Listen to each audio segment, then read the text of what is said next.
Hola, el día de hoy les quiero platicar de esta novela Los Abismos, escrita por Pilar Quintana, que ganó el premio Alfaguara de novela 2021. La novela está narrada por Claudia, que es una niña de 8 años que vive con sus padres en un departamento en la ciudad de Cali, en Colombia. Lo primero que quiero mencionar es que la narración está muy bien hecha, de verdad parece la voz de una niña de 8 años. En ningún momento se siente la voz de la autora. Pilar logra separar muy bien su voz de la voz del narrador y mantiene todo el tiempo una narración muy congruente, que no por el hecho de ser una niña de 8 años es una narración infantil. Sí tiene ingenuidad, pero también tiene estos momentos de brillantez que todos los niños poseen, y creo que una de las mayores virtudes de usar este tipo de narración, cuando está bien hecha como en este caso, es el hecho de que te hace recordar a cuando tú eres niño y empiezas a notar esos detalles y esas conexiones y dices, sí, claro, yo también recuerdo haberme dado cuenta de eso en aquel momento, yo también recuerdo cuando supe que esto era algo que ocurría, etcétera. Sumado a eso, nos narra con mucho detalle lo que es vivir en la ciudad de Cali, en especial visto desde a través de los ojos de un niño. Tiene muchos datos de cultura popular, de cosas, de experiencias, de gente que vive en la ciudad de Cali. Creo que cualquier persona, especialmente siendo de Latinoamérica, puede identificarse con cosas aunque no sean exactamente lo mismo, ¿no? Por ejemplo, menciona nombres de tiendas o menciona nombres de productos que no necesitas haber probado o conocido para identificarte, porque seguramente en tu ciudad cuando estabas creciendo había un equivalente a todo eso. Este, y eso está muy bien hecho. Eso definitivamente ayuda a transportarte al lugar. Y es muy importante en especial con esta novela, porque la novela en sí no carece de trama, pero es difícil poner una trama. En realidad más bien parece que son una serie de eventos que ocurren y es una historia que te están contando de diferentes hechos separados que en su conjunto tienen una cierta conexión y una cierta congruencia, pero no hay un solo fin al que queremos llegar y no hay un solo obstáculo que queremos superar. Más bien son este montón de cosas aisladas que están ocurriendo, que sí todo está conectado porque es ocurre dentro del mismo núcleo familiar, pero no es tan fácil poner o definir una trama específica de lo que está pasando en nuestra novela. La novela es bastante corta y está escrita de una manera bastante sencilla de leer, bastante amena. En realidad esta novela está para que la leas en un día, día y medio. Se va muy rápido, está muy corta. Además tiene muchos diálogos y los diálogos ayudan a sentir que la lectura va más rápido. Sin embargo, esa simpleza en la lectura puede hacer que pasemos por alto cosas importantes que son menos obvias, y por eso quiero abordar algunos de los simbolismos de esta novela. Ok, a partir de aquí va a haber spoilers. Si no has tenido oportunidad de leer esta novela, eh, por favor, chécala. Es una muy buena novela, sí la recomiendo. Y después de leerla, pues date la vuelta a terminar de ver el video. La tesis para esta novela es que Los Abismos trata de la transformación de la niñez a la adultez, de romper esa inocencia de niño y caer en ese juicio duro que es ser un adulto. Este es un proceso por el que todos pasamos y lo vivimos a través de varios eventos que se acumulan hasta romper el cristal que nos mantiene siendo niños.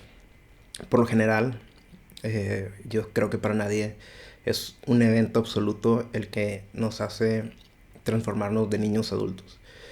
Como es un periodo largo que abarca niñez, adolescencia hasta ser adultos, no es un solo evento lo que nos transforma, sino son esta acumulación de varios eventos que son, igual que en la historia, eventos aislados que todos se conectan entre sí porque tratan de nuestra vida, pero que no parecen tener un punto en común.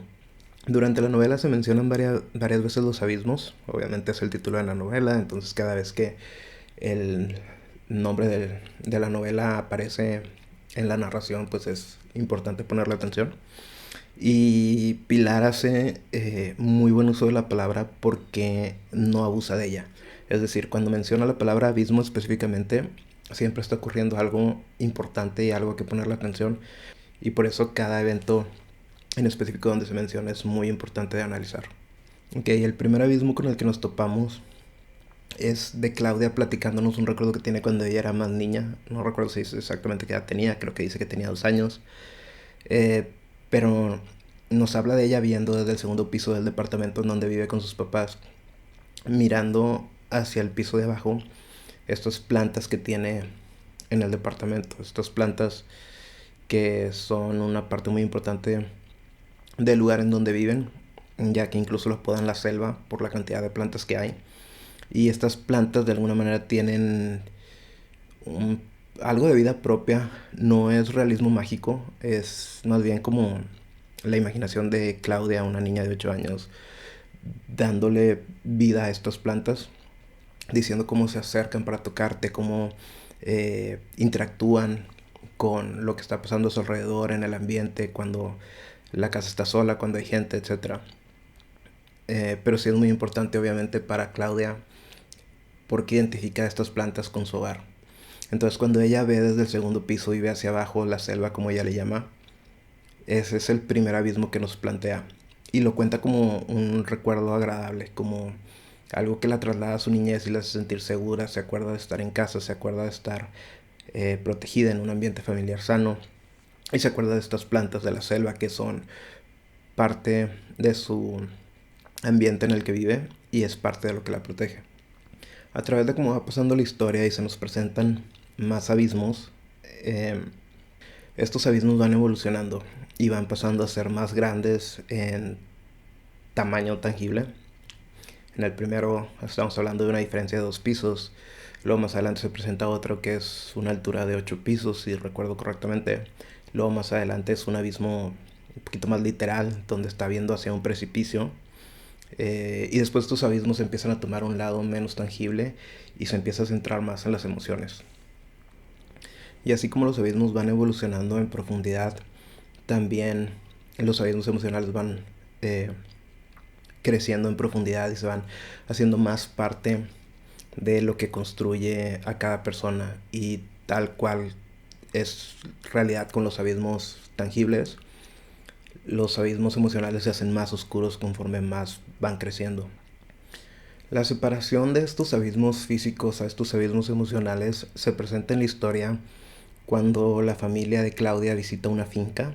En esta finca que está en las montañas es donde nos presentan este abismo más literal, más como un precipicio, donde abajo hay una selva increíblemente densa que no se puede ver absolutamente nada, al punto que muchos años atrás se perdió un automóvil ahí y nunca fue encontrado debido a la densidad que tiene esta selva.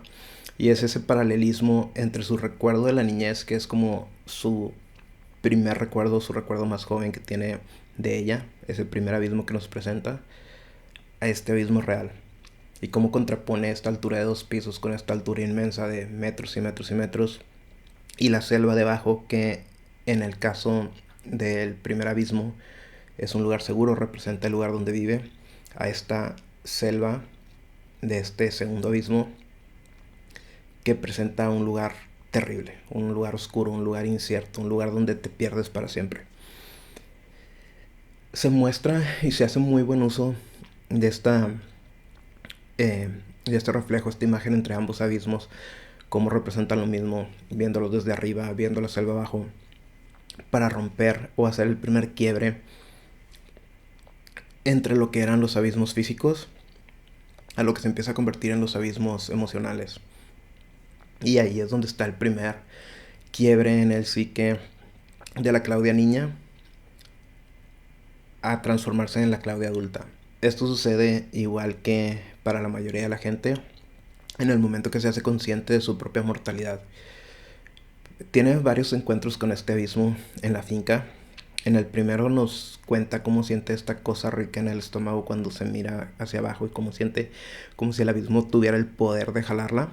Y es pues esa sensación de adrenalina que todos sentimos, esa necesidad de supervivencia del cuerpo tratando de mantenerte aferrado a algo y decirte que no saltes.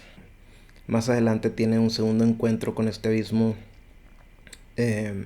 cuando está sentada jugando con una muñeca que le regaló su tía, y está sentada con ella jugando bajo un árbol, y en eso se aparece una serpiente frente a ella, y ella sale de ahí corriendo, pide ayuda a los mozos de la finca. El mozo se hace cargo, mata a la serpiente y la lanza al abismo, y la ve ella cayendo y cayendo y cayendo y perderse en la selva. Este segundo encuentro que tiene con ese mismo abismo, se vuelve más consciente de su propia mortalidad. Pero en ese momento ella está jugando y ella ve a la serpiente y no está segura de lo que está pasando, no entiende exactamente qué sucede. Pero el mozo le explica que corría mucho peligro, que de hecho su vida estaba en riesgo, que era una serpiente muy venenosa, que estuvo a punto de morir incluso. Y entonces ella se vuelve consciente por primera vez que no va a vivir para siempre, que en algún momento va a morir. Y ese es el primer paso eh, que nos separa de ser niños a empezar a crecer. Cuando lidiamos con la idea de nuestra propia mortalidad. El siguiente paso, una vez que entendemos que algún día vamos a morir, es entender que las demás personas también van a morir. Lo más terrible deja de ser el hecho de saber que algún día vamos a dejar de existir. Lo más terrible se vuelve saber que nuestra familia, la gente que queremos, nuestros amigos, también en algún momento van a dejar de vivir, y eso es insoportable para un niño. Y tienes que romper esa parte que te hace ser niño para poder superarlo. Si no, es imposible de superar. En la psicología se menciona que el miedo más terrible para un niño es el miedo al abandono, el miedo a quedarse solo. Y Claudia empieza a percibir esto a partir de ese momento. Empieza a temer que su papá, al conducir a la ciudad, pueda caer por el barranco. Empieza a temer que su mamá, quien está en un estado que va de la depresión a momentos más tranquilos, pudiera saltar por ese mismo abismo, y se vuelve esta idea terrible de que en algún momento podría quedarse sola. Después tiene otra confrontación con este abismo en el momento que decide lanzar a su muñeca por ese precipicio. Ese momento de la historia es muy clave, por dos razones. La primera es que Claudia está muy atada a esta muñeca. La muñeca se vuelve parte de su familia, parte de su identidad, se vuelve su única amiga, se vuelve su única compañera, se vuelve la única persona con la que puede confiar dentro de su familia, con esa constante que siempre está ahí para ella. Y decidir lanzarla a ese precipicio es despedirse simbólicamente de su niñez. Es una manera de decir: no te necesito, o te necesito, pero no eres lo que me va a solucionar mis problemas. Y madurar y crecer a partir de ahí. Claudia se despide simbólicamente de su niñez cuando se deshace de su muñeca. Es esta manera de despedirse de la Claudia de antes y crecer y madurar y enfrentar al mundo de una manera diferente. Su actitud hacia lo que pasa alrededor de ella empieza a cambiar a partir de esto. Y Claudia solo es capaz de hacer esto una vez que entiende su propia mortalidad. Tiene que despedirse de quien era para transformarse en quien debe de ser. Y este es el arquetipo del Fénix. Este es uno de los arquetipos más usados en la literatura, en especial en la literatura de fantasía. Y para poner un ejemplo, el símbolo del Fénix que mejor conocemos la mayoría de nosotros es la historia de Jesucristo. Recordemos que Dios está representado por tres entes o tres personas: Dios Padre, Dios Hijo y Dios Espíritu Santo. Dios Hijo siendo el único mortal de ellos.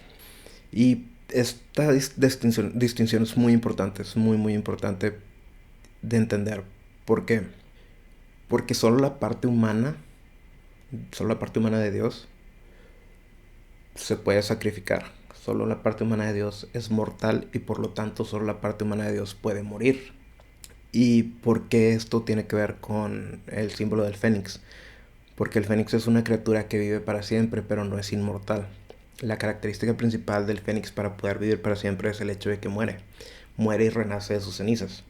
Igual que Jesús es crucificado, muere en la cruz y asciende a este nuevo ente celestial divino que forma ser parte de, de Dios Padre, ¿no?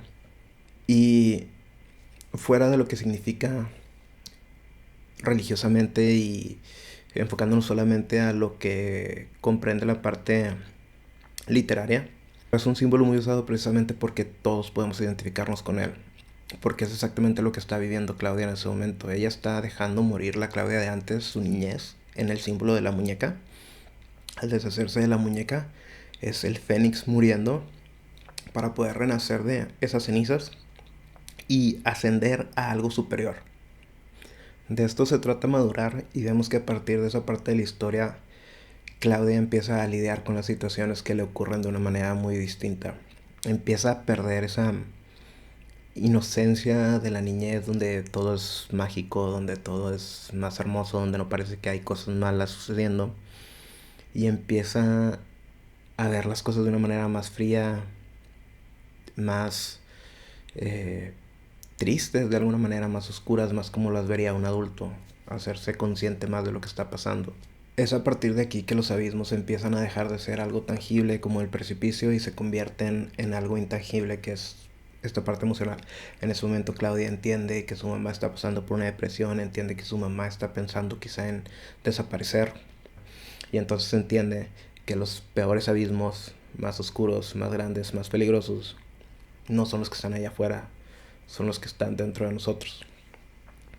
Y eso es clave, o sea, eso de verdad para mí representa ese quiebre de Claudia niña a Claudia transformándose en Claudia adulta, esa madurez, ese proceso de ir creciendo. Otro símbolo muy importante es el símbolo de la madre, y este es abordado con ironía dentro de la novela, eh, explicando primero qué es el arquetipo de la madre. La madre es un ser que ama, que nutre, que alimenta. Por eso la madre naturaleza se le llama madre naturaleza.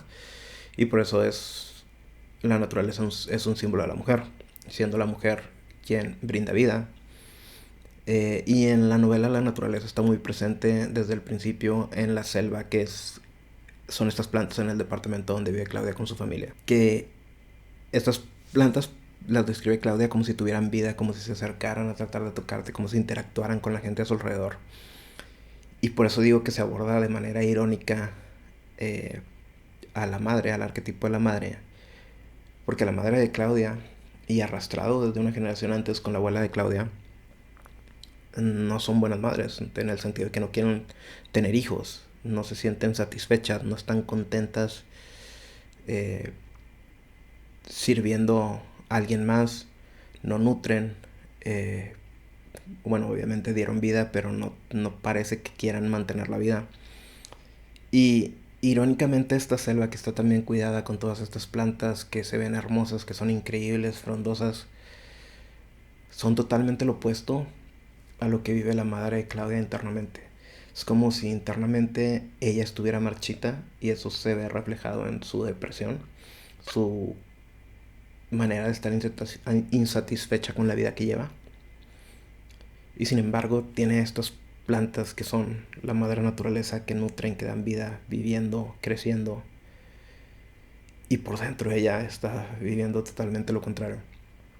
Creo que Pilar hace un excelente uso de la ironía en este tema. Y es hasta gracioso. O sea, en verdad es hasta chistoso ver la contradicción entre el personaje de la madre con las plantas hacia su hija. O sea, esa diferencia que no tiene sentido. Que la verdad el libro es bastante pesimista, termina en un tono muy oscuro, muy triste.